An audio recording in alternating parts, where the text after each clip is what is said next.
Namo Namaha, Namaste, and good morning to everyone. On behalf of Samskriti Samvardhan and Samshodhan Pratishthan, I take this opportunity to welcome everyone present here. I am happy that we have with us Dr. Ulka Nathu, whom I'll be introducing to you shortly. She is a wonderful doctor, gynecologist, and I'm sure everybody will be very happy to listen to her. We have along with us the president of SSASP, Shri Dilip Karambekar the executive president, Dr. Kala Acharya ma'am. We have our eminent speakers who have already spoken to us earlier and some who are going to be speaking to us. So in this, we have Dr. Sriram Agashe with us. We also have from Focolair, Caroline, who is attending the session. We have Dr. Kanchan Mande, who will be presenting soon in a few days.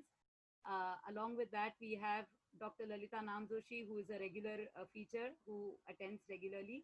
We have Dr. Ranjana Naigaukar, who is also here.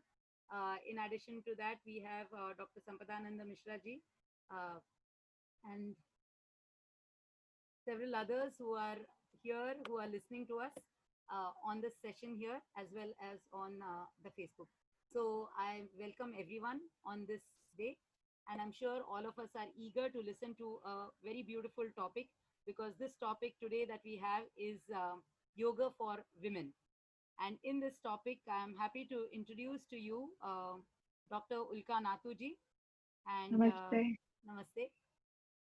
So for those of us who are actually Dr. Ulka Nathu in Thane, in Mumbai, needs no introduction as such.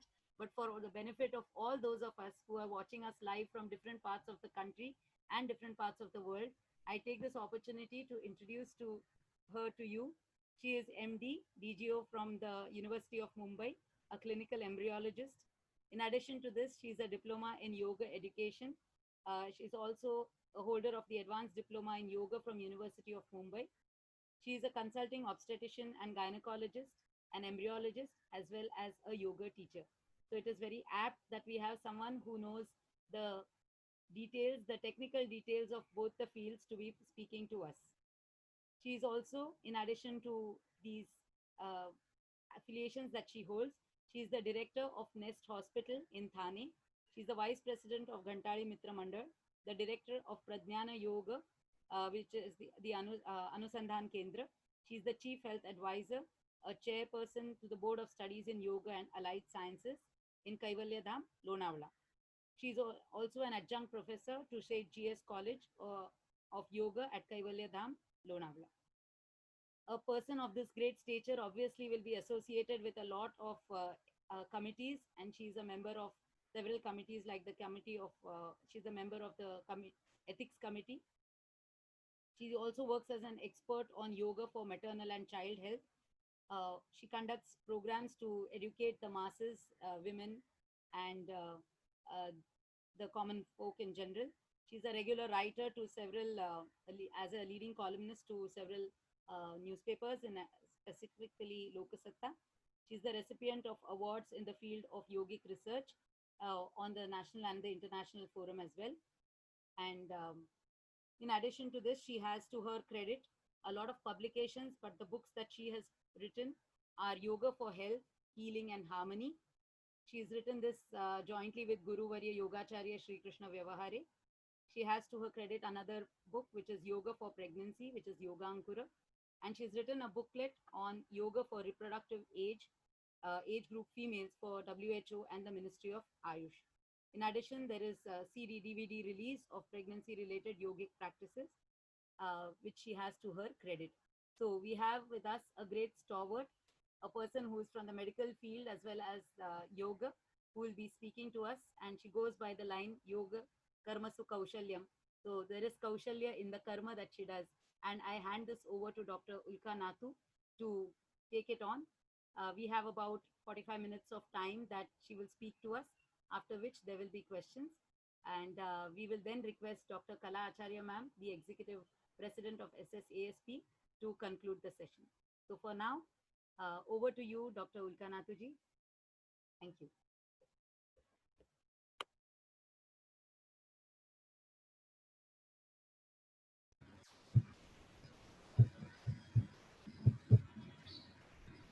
Hello?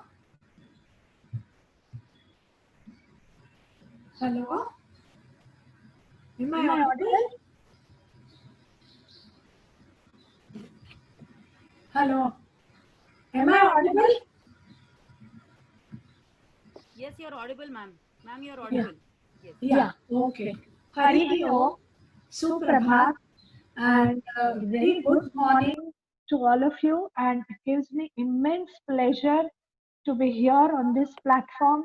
And it's a matter of proud moment for me to share this platform with all the stalwarts in the field of yoga and other sciences too. And the topic given to me today is yoga for women. And I think I would love to go ahead with share screen option. Yes. And we would love, to share a few slides, which will be easier for everyone, to understand. And we'll go right from the beginning with, of course, pranam to Omkar. I would go ahead with the subject as such. Now, once we are discussing yoga for women, we understand the life cycle, right from the period of puberty, adolescence, to the reproductive age, to the childbearing age, when you are actually pregnant and bearing the child, and to a perimenopausal and menopausal age. Now, you all are aware, Sanskrit scholars, the word Stri comes from the Sanskrit roots through, which means to expand or to spread. And the word Mahila means Mahan. A woman helps to spread the message of love in the society. She is powerful. Yoga, being the science of body and mind, will transform her to yogini and will help to promote the quality of her life. A woman's body, we all know, is not only anatomical, but it is anatomical at the same time. Any human being or any living being, for that matter, or even a non-being, would have an anatomical and a spiritual, and woman is no exception to that. Let us understand the anatomy of uterus in few minutes, and then we'll move ahead to the yogic practices per se, and understanding the problems at every stage in the life. The shape of the uterus is like a pear, the fruit of pear, which if you cut it upside down, it would look something like this, where you have a blackish for the inside endometrial cavity. The bulk of the fruit, which is something, the bulk which is nothing but something similar to the white portion of the pear fruit. The inside is the cavity of the uterus, and once we understand the anatomy of the uterus, I don't know how to go back, but you understand there are two fallopian tubes by the side of the uterus, there are two ovaries, and the definition of the menstrual cycle is, the physiologic definition is, it is an outward and visible sign of the periodic activity of the ovaries. The menstruation is the periodic and cyclic flow of the menstrual blood from the uterus. It's a biologic process which is dependent on the complex hormonal and physiological changes that can be disturbed by a variety of factors. The basic physiology of the menstrual cycle, if you understand, you have on the top the environment, which may be external environment, or the internal, which is of your emotions or stress or anything, which controls the central nervous system, which in turn controls the hypothalamus. Hypothalamus, which is the central nervous system,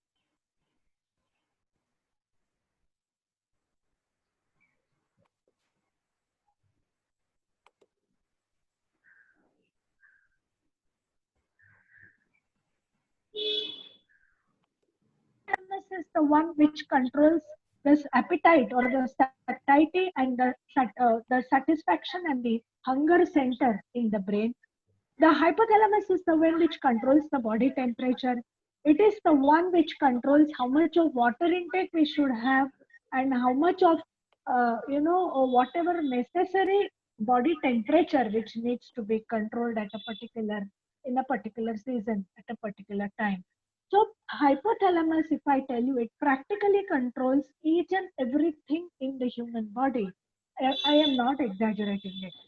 It controls the endocrine glands. Basically, it controls the anterior pituitary gland, which is the master of endocrine orchestra.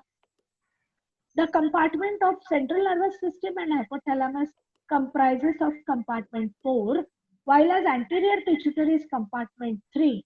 The compartment 2 is ovary, which is controlling the release of the eggs from the ovary. It's eggs which are necessary for the reproductive function. And these ovaries are controlled by follicle stimulating hormone and luteinizing hormone, which are released from anterior pituitary, which in turn are controlled by the gonadotropin releasing hormone from the hypothalamus in brain. This ovary is the one which releases estrogen and progesterone, important hormones, which control the uterus, which is the most important, or compartment 1, and that is the target organ. So, neurohormones from hypothalamus, pituitary, and pineal, various brain peptides, endogenous opiates, thyroid, influence this hypothalamus pituitary ovarian axis. The most important part is the hypothalamus also happens to be the center of emotions in brain. So anything which disturbs our emotions, say for example stress, or even the remembered stress, my Guruji Yogacharya Shri Krishna Vyavahariji used to say, even the remembered stress is going to create the same problem as that of the stress which is felt or experienced at the minute we are living itself. So point is, the emotional stress, if it disturbs the hypothalamus, it also disturbs the anterior pituitary, which in turn is controlling lot of other things. What is the spiritual significance of menstrual cycle? This is what is the line taken from Paramapuja Paramahamsa Satyananda Saraswati's book from Bihar School of Yoga, that is Yoga for Women. Just as the body is casting off the substances it doesn't need anymore, so we too can throw off the worn out ideas and self images and make most of this opportunity for self renewal. This is the most beautiful definition or the significance spiritually of the menstrual cycle. And at the mundane level, we all are busy taking tablets, postponing the menses when it is a festive season. See how paradoxical it is. It's really a bad practice to consider menstrual cycle as a stigma when you want to enter the temple or anything. It's just, you need to elevate yourself spiritually, and then you understand it is nature's creation. It's the most holy thing in your body. Now, as far as the other systems in the, I'll come to this slide a little later, because as far as the other hormones that are controlled by the hypothalamus, we have we have the thyroid gland, which is controlled by the pituitary gland. We have the adrenals, which are controlled by the pituitary gland. We have, the most important function of appetite, which is controlled by the pituitary gland. Now, it is these things which are also, the growth hormone, which is, I call it the maintenance department of our body, or it is nothing but the Vishnu of our body. That is also controlled by the hypothalamus pituitary ovarian. So my Guruji used to call it HPO, or hypothalamus pituitary target organ axis. So if H is disturbed, obviously P is disturbed. And if the P is disturbed, the O, or the target organ, is disturbed. So once we understand this basic thing, once we are able... Hello? I'm not audible? You are audible. Yeah. So once we understand this basic thing, that if we are able to control the hypothalamus or our emotions, we indirectly control the pituitary gland, and that is what is going to control the ovary or the target organ. Now here is one classification. This is a medical classification of abnormal uterine bleeding. What is it? You have polyps, adenomyosis, fibroids, malignancies, coagulopathies, or various bleeding disorders. You have ovulatory dysfunction. You have endometrial and iatrogenic causes and not yet classified. Now, here you can understand the polyps, the leiomyomas, the malignancies, ovarian dysfunctions. Most of these things are under the control of the hormones, which in turn are controlled by the pituitary and the hypothalamus. So, once we are able to control your emotions properly, most of these causes are taken care of. When we discuss the abnormal bleeding in a gynec patient, we talk of frequency, we talk of duration, we talk of volume, we talk of regularity, and we talk of variation.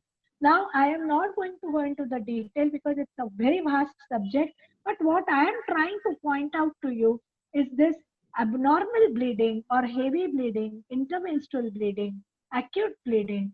These are all the reasons or the symptoms which a woman comes up because there are odd working hours, hectic work schedule, faulty diet, lack of exercise, improper night sleep, emotional stress. And these are all the reasons which are responsible for altering the sympathetic and parasympathetic balance, which disturbs the hypothalamo pituitary ovarian axis. Pardon me if I am too much insisting on my sort of views and opinions. They are not my opinions. I have found out references. I am talking in a very scientific, supported viewpoint. But if at all, if I am insisting on certain point, it's only because of the love and passion for the subject of yoga. Current evidence supports that it is the increased amount of prostacyclin, which is a vasodilator, and levels of these prostaglandins, which are under direct influence of estrogen and progesterone hormone. So, probably mental stress could probably play an important role to control the balance between vasodilatation and vasoconstriction of the endometrial blood vessels.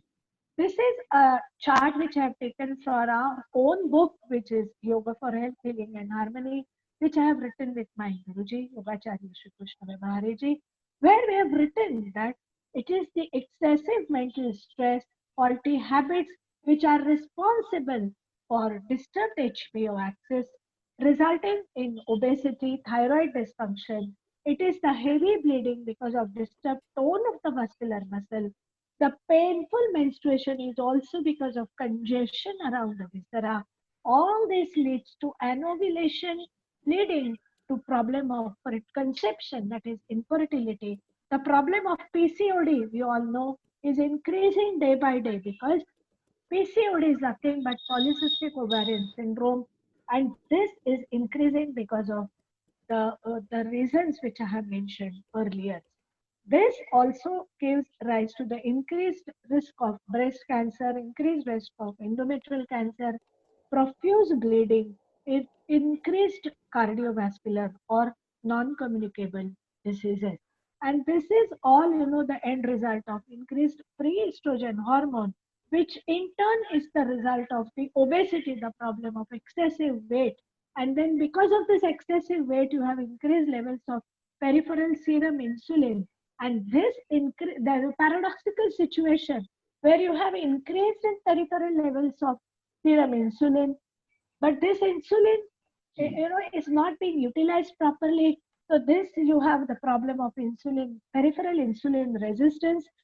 So you'll end up with a diabetes at an early age. And it is this triad of obesity, hypertension, and diabetes, which again predisposes to the problem of endometrial cancer. There is decrease in the level of sex hormone binding globulin because of increased levels of peripheral insulin. And this results in excessive testosterone, free testosterone, which leads to the development of unwanted hair growth, that is called hirsutism in medical language, and acne. Now, I'm not going into the detail of this. This indicates how the stress is responsible for all this. Now, this is what I was talking about. The, the, the spirituality you have on top, you have emotions disturbing the mental status, you have the hypothalamus getting affected, and pituitary, which in turn affects the target organ. And on the right hand side, we have shown which all are the target organs. We have the ovaries, thyroid, adrenal glands, which I was talking to you about. Then you have the oxytocin, which is released as a result of practice. I will be coming to that when I talk about practices related to pregnancy and growth hormone, which is the Vishnu of our body. Now we have to search a methodology which would be without side effect, which would be economical, which is beneficial, and which is useful for lifetime. So, could yoga provide an answer to these menstrual problems and additionally help us to cope up with the stressful situations in life? Yes, you have application of yoga for adolescent age group, childbearing age group, where you have the fertility and for PCOS related problem. You have the problems of middle-aged women, and you have the problems related to menopause. So a lot of research and reports are available to prove the role of yogic practices. Yoga, when you talk of yogic practices for disease, my Guruji always used to say, no Rishi Munis have written a prescription as to if there are fibroids, if there is adenomyosis, if there is endometriosis. This is the prescription of yoga. Like, you do Sarvangasana, you do maybe Shirshasana, or maybe you do Ardha Matsyendrasana, or you do Chakki Chalan, and these are all good practices for dysfunctional uterine or abnormal uterine bleeding. Some practices are useful for menopause. It's nothing like that. The basic concept, what Swami Vivekananda used to say was, a whale in the ocean must be at the cost of hollow elsewhere. And this you must understand when you are applying yogic practices for a disease process. Yoga, what is yoga? All these stalwarts are going to talk about the science of yoga. They are going to teach you what yoga is. I am nobody in front of them. But still, whatever my gurus have imparted the knowledge, I am just giving not that I have understood what it is, but I am making my best efforts to tell you that yoga is nothing but homeostasis or equanimity. Samatvam Yoga Uchyate is a beautiful definition of yoga spoken by Bhagavad Gita. What is it? Yoga Karma Sukhaushalam. Do the best, leave the rest. We are all busy, expecting as to if I am delivering this lecture, there would be 10 people either appreciating me or there would be 100 people cursing me. If there are a lot of more people who are not giving me likes, what do I say? Oh, forget this. Why am I doing all this? If I am not being appreciated for what I am doing, why should I do it? But what yoga is, do the best, do the duties, what you are supposed to do to the best of your abilities. But I should not be expecting any appreciation. जो भी अच्छा काम आप कर रहे हो, whatever best you are doing, best work you are doing, that is what is karma yoga.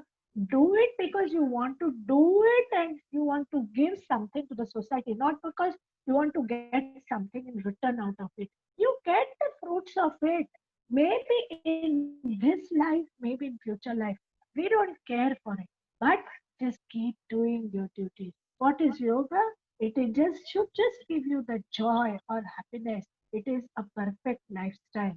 Yoga means physical reconditioning, mind controlling, and emotion culturing and spiritual evolving.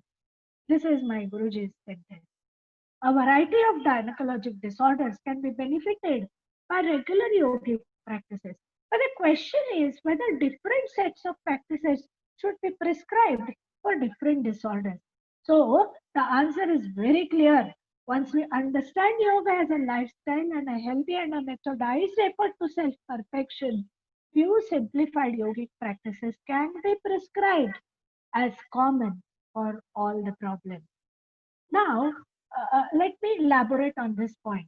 Suppose I tell you Shirshasana is excellent for variety of hormonal disturbances which may occur at a reproductive age group or say for adolescents when there is severe cramping pain at time of menses. But if while doing the Shirshasana, there are a lot of stress thoughts coming to your mind.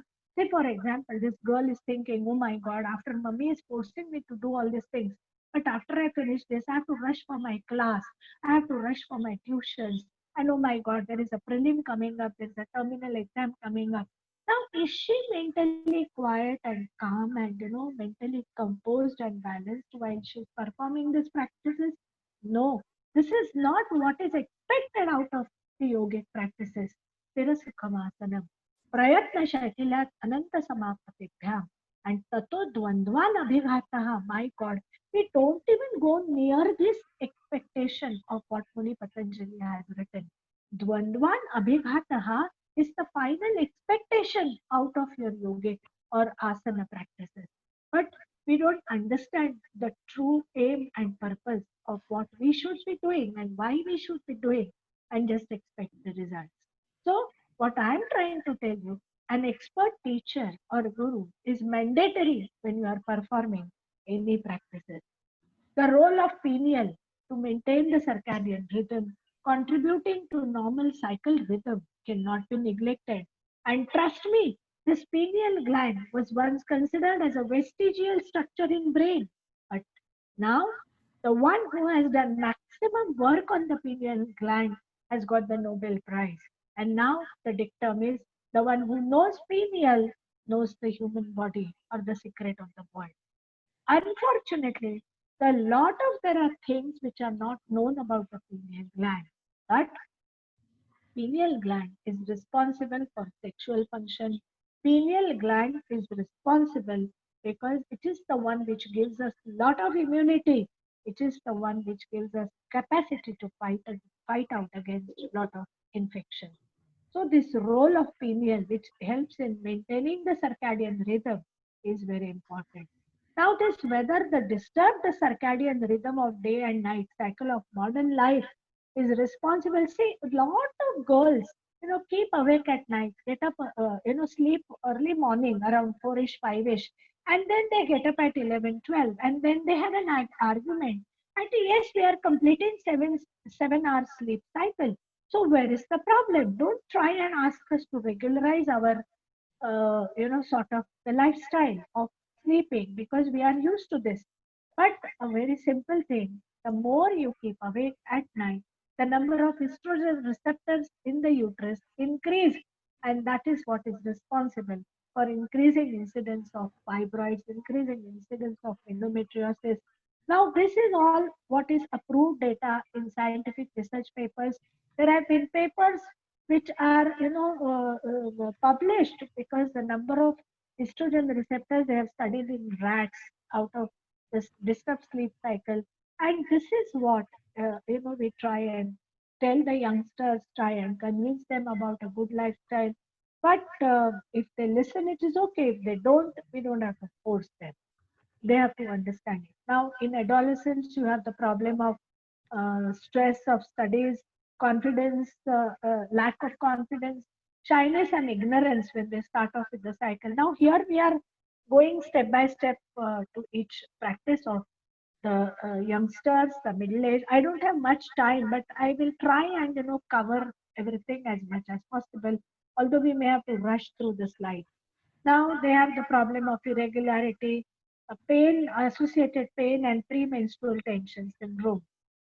And this is what was the practice which we had introduced for our young girls at Ghantali Mitra Manda of Thane, where my Guruji believed that an ounce of uh, practice also is much, much, much more important than tons of the theory knowledge.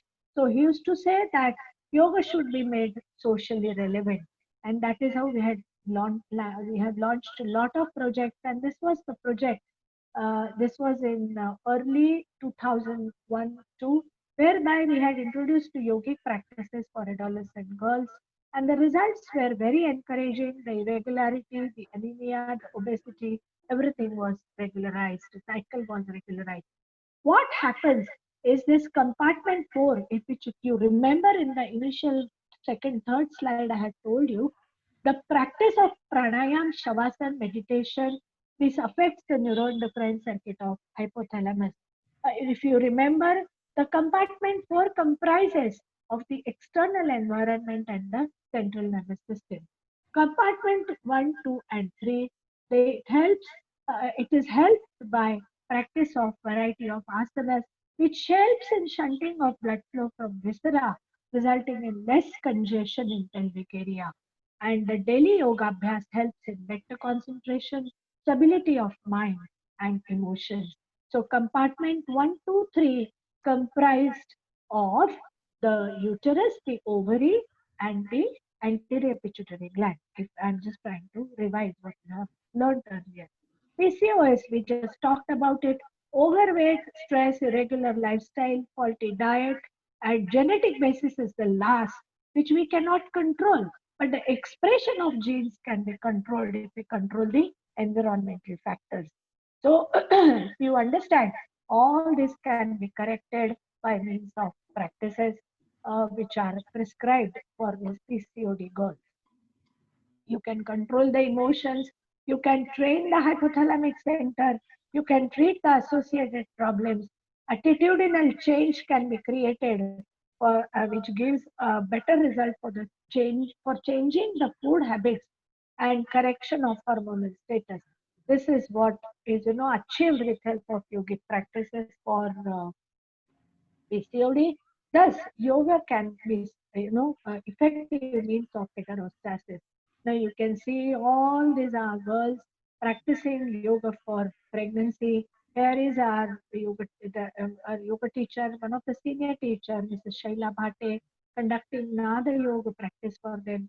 You can see our Puja Guruji, Yogacharya Shri Krishna Vyavahareji on the extreme left of the slide, whereby he used to conduct the sessions of devotional songs for these girls. Now, problems of middle age, the problem of painful menstruation. Now, pain is a subjective symptom and it cannot be assessed accurately by an outsider. Perception of pain during menses is different for each woman and it will vary with altered circumstances. So, different yogic practices, practice of pranayam, nada yoga, especially bhakti yoga, releases lot of endorphins, which takes care of pain. Premenstrual tension syndrome is one of the entity which the girls always complain or the ladies complain that I get very irritable when the period or the menses are approaching. Now you are irritable for all the 30 days of the month is a different story altogether. But to say, just to give an excuse, they say I am irritable before the menses. So this premenstrual tension syndrome can be tackled beautifully with yogic practices. Bhava sadhana, especially practice of mantra, japa, devotional songs, brings about a balance in the level of endorphins or endogenous morphins, which is what is important. It is said की ज्याला आकार आहे त्याला विकार असणारच आहे. Whatever has shape is going to have problems. So to tackle these problems, you should have a tagline in your life. You should have a spiritual tagline. And what is the spiritual tagline? The spiritual tagline is that of the mantra. And this is what it's like. If the child is behaving in a very naughty way, what does the mother do? If you are behaving naughty and suppose you are playing with a knife, what does the mother do? Mother gives some other toy in the hand of the child so that the child starts playing with that other toy and gives off whatever is troubling or whatever is troublesome. Similarly, this is the practice of mantra Guru gives us so that we catch hold of the mantra and give off the things which are creating trouble or problem for us in our life. So this is the practice of mantra sadhana, nadayo. Now, the most important subject of the yogic practices for pregnancy. You understand every happening in mother at the cellular, metabolic, neural or endocrine level is transmitted to fetus, including the effect of maternal stress. Now, stress in the first trimester can lead to repeated abortions, and it is proved that psychological support of weekly examination can promote a successful outcome of pregnancy in, in 8 out of 100 women with a history of recurrent miscarriages. Second trimester, the growth of the baby is stunted because of stress. The onset of high blood pressure, which is in medical term we call preeclampsia, that can be tackled beautifully with help of regular yogic practices introduced right in the first trimester. This project, which we have launched under guidance of our Guruji called Yogankur, we have been running it since last more than 15 years with thousands of females benefited by it. I can, definitely swear and say that girls who practice Yogankur right from first trimester, the incidence of induced hypertension, intrauterine growth retardation, and the various other complications in pregnancy are reduced significantly. And it's a very proud pleasure for me to humbly say that yes, I was recently invited on International Yoga Day to give a talk to gynacs all over India on that day as to convince them as to how yogic practices could prove beneficial for their own patients. So earlier problems in third trimester, the earlier problems can get exaggerated. Preterm labor can, get exacerbated. All this can be tackled beautifully. The stress and intrapartum period, the problem of prolonged labor, cervical dystocia, need of labor analgesia, all this can be tackled beautifully. The need of all this can be reduced when you introduce them to yogic practices. What is the mechanism by which the yogic practices help the pregnant woman? The role of cannabinoids, role of endogenous morphines, and role of oxytocin. Let me tell you, oxytocin is one important hormone which is released when you practice meditation. It is this hormone which is responsible for onset of labor pains. It is this hormone which is responsible for establishing the lactation properly after the delivery. And it is the same hormone which is responsible for you to go into a meditation state of mind. So if I say that labor process is like meditation, I don't think I am exaggerating. So God has provided every mechanism, everything to cope up in period of stress. It's only that we need to look at it more positively in a very in a more sense of more awareness. So endorphins are nothing but endogenous morphines. The sad part is morphines were discovered first, and the endogenous natural morphine was discovered later. This is a whole tragedy. But anyway, once we understand these morphines are released by body, our confidence level goes up and we start practicing it sincerely. I'm not going into the details of all this, but you to trust me and go ahead. Yoga definitely also acts as a immune modulator, and which is why in this corona season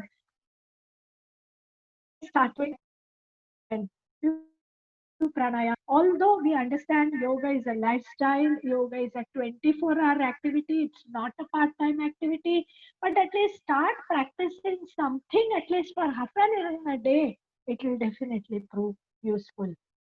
Now, menopause. What is menopause? To understand what is menopause, menopause is a natural event in your body and role of yogic practices. Of course, if I tell you that the process of menopause starts when a girl child is born, look at this. When the girl child is born, or rather conception occurs of a girl child in utero of the fetus, there are 7 into 10 raised to 6 million follicles on the ovary of that fetus. And by the time the child is born, the level has already dropped down to 1 into 10 raised to 6. So the process of menopause starts at the time when the girl child is born. So why create a fuss over the process of a complete cessation of menses where after the age of 50? You have to understand the spiritual significance of menopause, and you have to understand the process of renewal that has occurred body every time then. So in the whole lifespan, a woman produces almost 400 to 500 ova. So yes, what is the definition of menopause? Menopause, it refers to last menstrual period and it's considered as to have occurred after 1 year of amenorrhea. That is, a woman doesn't get the menses for 1 year. Generally, we call it a menopausal process. Now, one thing let me share with you. When a girl is, say, around 10 or 11 years before she starts off with her menstrual cycle, does she have the sexual hormones which are necessary to maintain her mood and her vigor and vitality and whatever so-called the reproductive age which is full of life, so-called life? Does she need all those hormones? No, she doesn't need. In fact, a girl who is less than 10 years is full of the energy. So to claim that after the age of menopause you'll end up with irritability and you'll end up with decreased energy and everything, that is because you don't have enough hormones to sustain your body. Do you think this argument is right? I don't think it is right. It is your mental process of adaptation to the process of menopause which is more important than the actual physical changes occurring in you. Remember, when there is a physical change, nature always takes care of it, so it gives you the ability to cope up with it physically also. So don't worry, even if you are menopausal, your prefrontal cortex starts developing more to adapt to the change.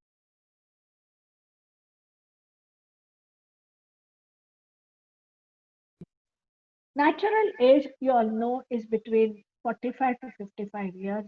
We are not going into the steps of this menopause.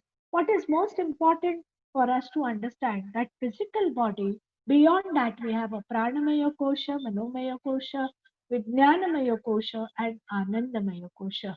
Yoga, we all know it works at physical, mental, emotional, and spiritual levels. At physical level, you have the practices. Mental level, you have the pranayam, emotional practices of mantra, japa, devotional songs, help the silencing and relaxing. This is what is the table I have taken from the books of S. Vyasa. So I am grateful to them. This is what is the principle with which we treat any disorder. Deha sadhana, prana sadhana, bhava sadhana, divya sadhana, ahar, vatavaran, and hitagus. These are the 7 levels of practices on which we target the patients or the woman or the target the problem per se. So practices we have shortlisted this. What are the practices for Vijnanamaya Kosha? The Vijnanamaya Kosha is the understanding that you are not different from that Paramatman. But at a mundane level, for all of us, what is the realization? The realization is through the jnana, through the satsangas, through the lectures, through the counseling. You can gain knowledge. At least you can make attempts to change your attitude to things. Anandamaya Kosha, as we discussed, which is just the Karma Yoga, it is only karma, karma, and karma in this age, which is going to give you the fullest satisfaction. And Santa Gondavlekar Maharaj used to say, it is the Nama Smaran which is going to give you the purification. So it's the karma which is going to purify you, and it is the namasmarana which is going to purify you. So not to get upset or excited over things which we do not like or we like. So it's okay, that let go attitude once you develop, you get the pleasure in life. So it's the working in blissful awareness which is most important. Modern medicine, as you know, if there is a pain during menstrual cycle, maybe I'll give mefenamic acid, but that is only a suppressing treatment. It will not cause, it will not take care of the root cause of the problem. So, yoga gives a means to complement the medical technology with a holistic system of healthcare. And this is the second last slide.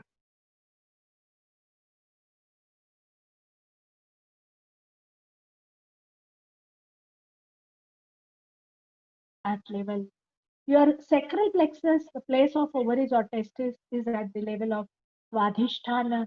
This is not just a coincidence, it's the point. I'm trying to drive home this point that Manipura chakra represents the place of solar plexus or the adrenal gland. Anahata Chakra represents the cardiac plexus of parasympathetic sympathetic nervous system and the thymus gland. Vishuddhi represents the thyroid and the cervical plexus, and pineal, the Agnya Chakra. So if you try to improve on your behavior, on your thinking process, by everything, by asanas, by mantra, by good behavior, mental change in your mental status, everything. After all, it is add on to your vibrations of your chakras. And these vibrations, once they are in harmony with each other, we feel at peace. We feel good. We feel I'm feeling good. Now, this feeling of goodness, happiness, open both nostrils, everything just doesn't come overnight. It comes over a period of time with the consistency and regularity in your practices. So you have to take to your heart, you to understand and realize and utilize yoga as a component of your powerful scientific medicine to treat the disorders. It's a safe, economic, non-invasive and non-pharmacological acceptable treatment modality. We all understand the woman of today. How is she? She is Lakshmi, she is Kali, she is Saraswati, everything.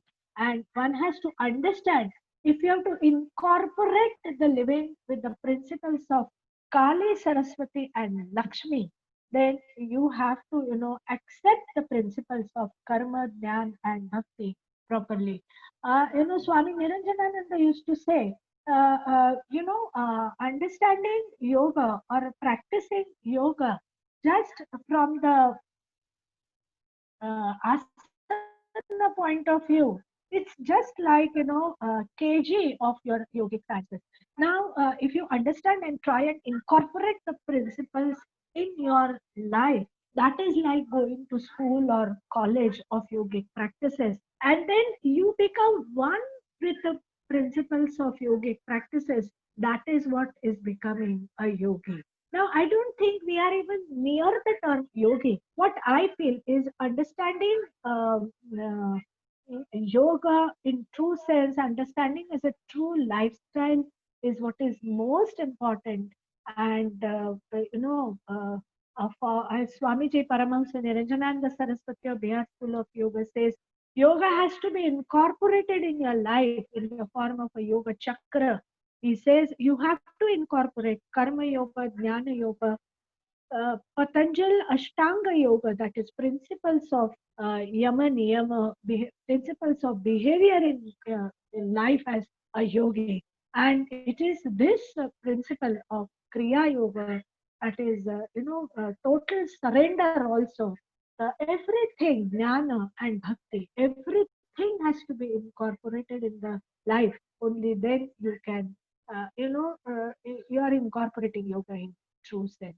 I think I have finished off with the slide sharing, and I think now it's time for the question answer. It is 11:50, and I think we can have 5 to 7 minutes for question answer before we conclude. And I just hope I have not confused you more or I have not bored you enough, and you are still fresh and enthusiastic to ask a few questions, and then we'll move on. Thank you so much. Thank you so much, Dr. Ulkanathu, for a very, very lucid explanation, bringing together the medical aspects as well as the yogic elements and telling us that only a holistic life is real yoga. So, thank you so much. There are a few questions. One, I will just read up which have come up in the chat, and the others they can ask. So, one question is apart from all the appreciation for you, there is a question: what is your view on unnecessary IVF, which is quite rampant today? Please explain that. And is it possible to have natural pregnancy after 45 years of age if she is a yoga practitioner? So, that's one question that. No, I have not understood the question. What is it? What is your view of the unnecessary IVF? And Hello? probably, hello, am I audible? Ulkaji, maybe you could mute your video for a while so you'd get better bandwidth. Yeah. Uh, Ulka ji, the question is, what is your view of the unnecessary IVF? So she probably means that. Hello, ma'am. Can I ask? Yeah, please ask. Hello, please ask. Who's that? Veena. 1 minute. Let me unmute you. Hello, am I audible? Yes, you are. You are audible. Yeah. Okay. What is the question? Please ask. Veena ji, please ask. Hello, Veena ji, please ask your question. Yeah, hello. Yeah, bolo. Ma'am, there are a lot of in vitro fertilizations that is happening, actually, which may not be necessary. So, what is your take on that? And is it if a person is practicing yoga regularly, is it possible to have a natural pregnancy after 45 years of age? What's your kind of statistical data, or what's your personal view about it? As I have shown you in the slides earlier, although yogic practices are Jara, Marana, Nashanam, those who have practiced have also undergone Jara, and those who have practiced have also landed up with death.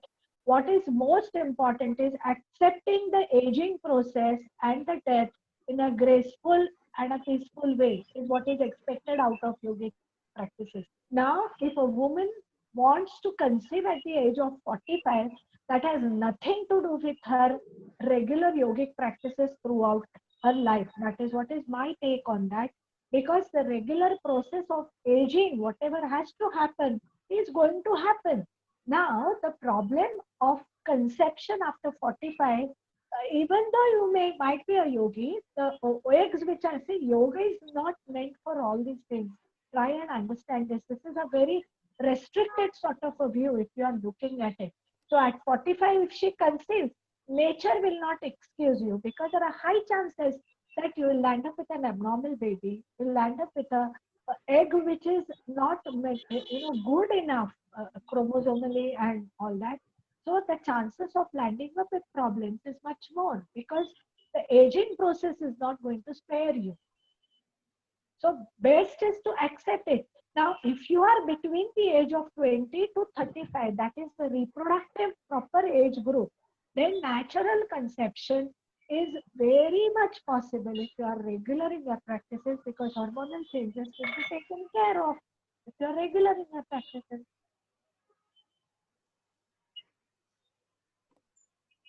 Is the whole aim of practicing yoga is to conceive after the age of 45? If that is it, then I think we are mistaken.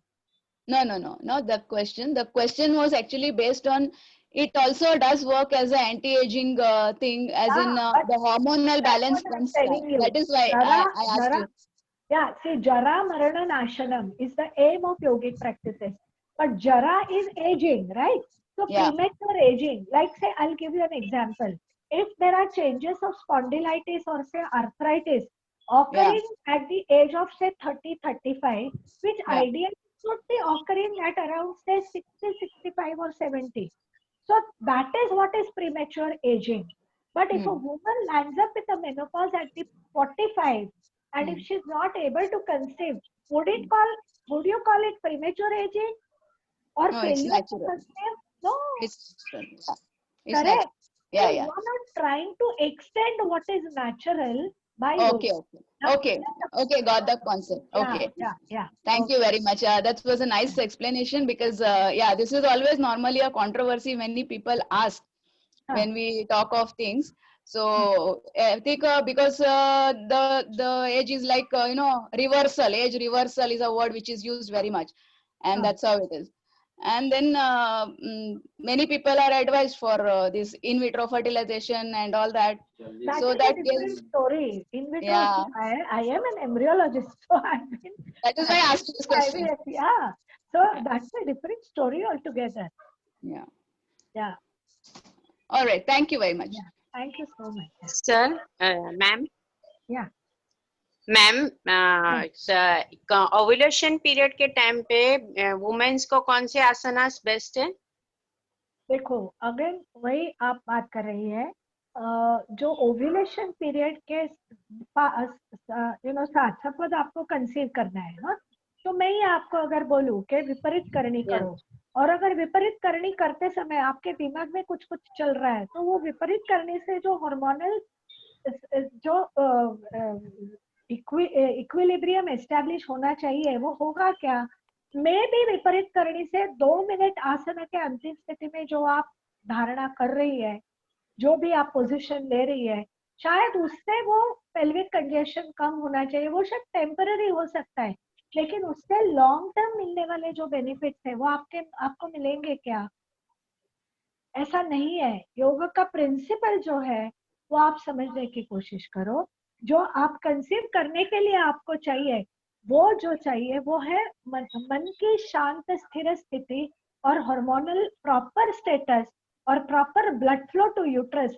वो तभी आ सकता है जब भी आप सिर्फ शरीर से नहीं, मन से और भावनाओं से भी इक्विलिब्रियम में हो, जब आप हैप्पी हो। समझ में आ रहा है? तो it's not only one particular आसन, ऐसा ऋषि मुनियों ने ये नहीं लिखा है।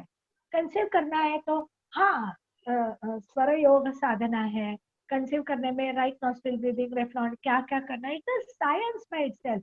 सपोज और आपको पेल्विक डिकंजेशन करने वाले आसन करने चाहिए, लेकिन ये जो बेनिफिट्स है उसके तरफ सूर्य भेदन कर सकते हैं कंसीव के टाइम पे? अरे आप देखो, सूर्य भेदन का आप सिर्फ सूर्य भेदन करते रहेंगे तो चलेगा क्या? You have to focus on balancing. देखो क्या है ना, हमारा शरीर जो है उसकी शुद्धि जो है, शरीर की शुद्धि जो है वो सबसे पहले अहम भूमिका निभाती है। उसके वो जो त्रिगुण साम्यावस्था लाने के लिए पहले आप कुछ भी साम्यावस्था में आप खुद को लाए हैं क्या? शुद्धि क्रिया किए है क्या? सिर्फ आप नहीं, बगैर शुद्धि क्रिया किए, बगैर समत्व लिए अगर आप सिर्फ सूर्य भेदन करोगे, क्या उससे आपको फायदा होगा या नुकसान होगा? राइट? या तो त्रिगुण साम्यावस्था आणेपर्यंत हठप्रदीपिका हठयोग तर सांगतो की साम्यावस्था आल्यानंतरच पुढची प्रॅक्टिस करायची ना आपल्याला. त्यामुळे शुद्धी तर पाहिजेच पाहिजे, आणि शुद्धी कर्मातूनच येणार, शुद्धी नामानेच येणार, शुद्धी सत्य सत्संगातूनच येणार. हे करणार त्याच वेळेला तुम्हाला आसनाच्या स्थितीमध्ये स्थिरता आणि सुखमयता आणता येईल. If you are not mentally in a sound condition, tell me, when we perform the asanas early morning, I am talking true to my own self, right? This is what I experience. I'm not talking about everyone. But if you are disturbed on a particular day, are you in a state of good mental state to perform your sadhana every day? You are not in same mental frame every day. Why? Because we are preoccupied with lot of things. So we are not true and honest to our own practices. This is what I feel personally. Let us not talk What only about Shuddhi Kriyas we should do? Which Shuddhi Kriyas can we do? साधा कपालभाती भी करो. You do Jalaneti, the simple Shuddhi Kriya. You But do Kapalbhati not in ovulation period, na? who said? It's something like that. Kapalbhati Yeah, you can do. I am not in expecting you ovulation to do period. 1000 or 1500 Kapalbhatis, Okay, right? okay, okay. Open both the nasal passages. I think 25 to 50 avartanas of Kapalbhati, or maximum say 120. Don't you think good? It is good enough for you? And let's not count the Pardon? numbers. My Guruji used to say, even if you do one Omkar, let it be very powerful.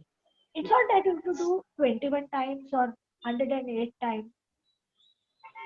You know, let's not go by the numbers.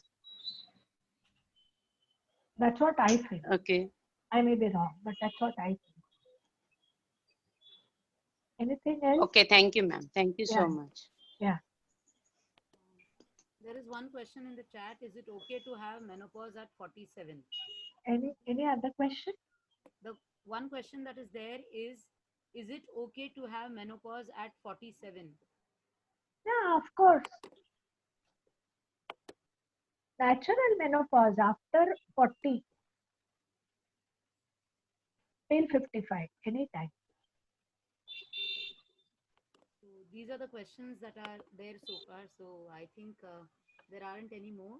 So may I take this opportunity, one, to thank you and also to request Dr. Kala Acharya ji, the Executive President of Sanskriti Samvardhan and Samshodhan Pratishthan, to Hello. kindly Yeah, have before Madam, you say something, I would by heart thank Dr. Kalacharya and everyone for being so kind and so nice. And Ruchita has been so nice and kind.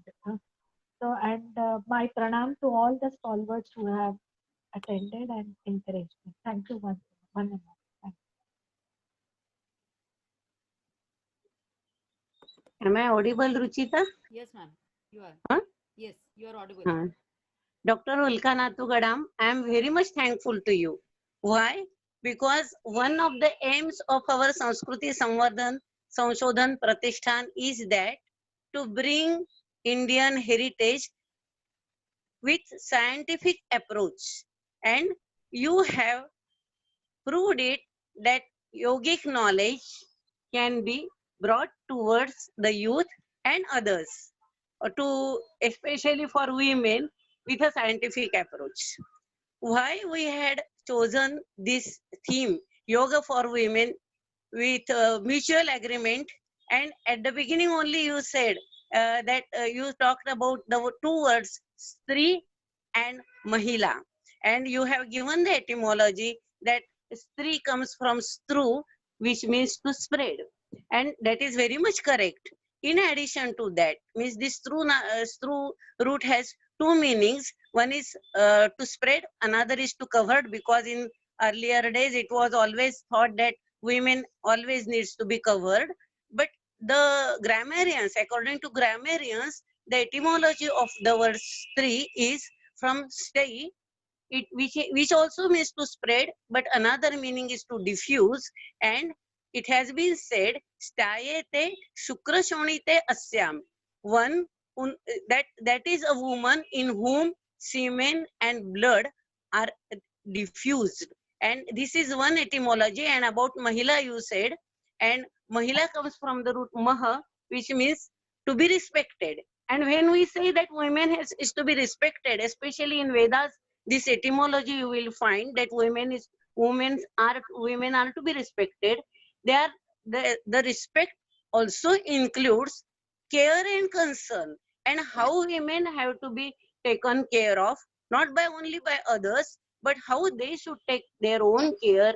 You have explained it scientifically in your speech. You have shown the women a new way. You talked about kosha, you talked about chakra, and all this knowledge in the yogic text is there. But you told us how it has to be applied. You talked about deha sadhana, about prana sadhana, about bhava sadhana, about divya sadhana, and told us that yoga is to be used not only as a therapy, but also as a precautionary measure. So thank you very much for your eloquent speech, and you have benefited us a lot by your knowledge. Thank you very much for having come to us. Thank you, ma'am. Thank you Thank once you again. once again to Dr. Ulka Nathu for being with us. And I'm grateful to all those who are present here. Like I said at the start, we have some of our speakers, and it would be nice to acknowledge some of the speakers who have joined in later. Some of the speakers whom all of us can look forward to in our course of the next couple of days that are there. We are only on the 12th day. We have 30 days totally. So we have another 18 more days to go of a lot of feasting or a lot of celebration for our body, mind and soul. And as part of our celebration, we have with us Dr. Kanchan Mande, who will be speaking to us in a few days. We have with us Dr. Ranjana Naigaukar, who will be speaking. Dr. Lalita Namzo, she had already has spoken so well in the earlier session. We have along with that Dr. Deepak Bagadia. We also have Professor Nilima Kadhe, who will be speaking to us, and Dr. Shriram Acharya, whom we'll be listening to once again on the 18th of this month. So I'm grateful for all the other speakers also for being here and uplifting the level of this particular gathering. I'm grateful to the President, Shri Dilip Karambekar-ji, for his presence, the presence of Dr. Kala Acharya ma'am, the Executive President, and the presence of all the audience, students, and maybe some of ma'am's colleagues are also over here. So I'm grateful to all. I'd like to also make a special mention of News Bharati, who's been telecasting these sessions along with us. Due to a technical hitch today, this session wasn't live, but the recording will be put up soon after the session is over. I'm grateful to everyone for being here, and let me please take this opportunity also to announce that tomorrow, which is the 15th of August, we have our session at 6:30 p.m. Please make a note that it is tomorrow at 6:30 p.m. And we have with us Dr. Mariano Iturbe, who will be speaking to us on the topic Ancient Western Philosophy. Dr. Mariano Iturbe is an adjunct professor of philosophy at KJ Somaya Bharatiya Sanskriti Peetham, in addition to several other affiliations that he has, which we'll be happy to know tomorrow. So I request all of us to finish our 15th August celebrations in the morning and join us tomorrow evening at 6:30 p.m. Please note, we can continue to use the Zoom link that you're already having, but join in 10 minutes before the time, that is at 6:20, and we'll all be happy to listen to Dr. Mariano Iturbe. So looking forward to the session tomorrow, and thanking you once again, Dr. Ulkanathuji. I sign off here, and thank you everyone. Namo Namaha. Thank you. Dhanyavadaha. Namo Namaha. Thank you. Thank you, Caroline. Thank you. Thank you. Bye-bye. Thank you, ma'am. Thank you. Thank you.